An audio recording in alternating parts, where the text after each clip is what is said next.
lahat ng pagtuturo, ng pagkabay na ginawa niyo sa akin. Salamat sa lahat ng mga bagay na pinaparamdam niyo at patuloy niyong pinaparamdam sa akin.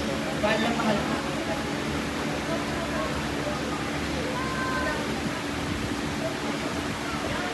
Nay, Tay, maraming salamat po unang-una sa pagtanggap sa akin, sa pamilya niya. Salamat po sa pagmamahal na pinaparamdam niyo sa akin, kagaya ng pagmamahal niyo kay Jay. Salamat po sa pagsuporta sa aming dalawa, sa paggabay, sa bawat hakbang na tinatahak namin. Napangako ko po sa inyo na mamahalin at aalagaan ko po si Jay Ray, kagaya ng pagmamahal.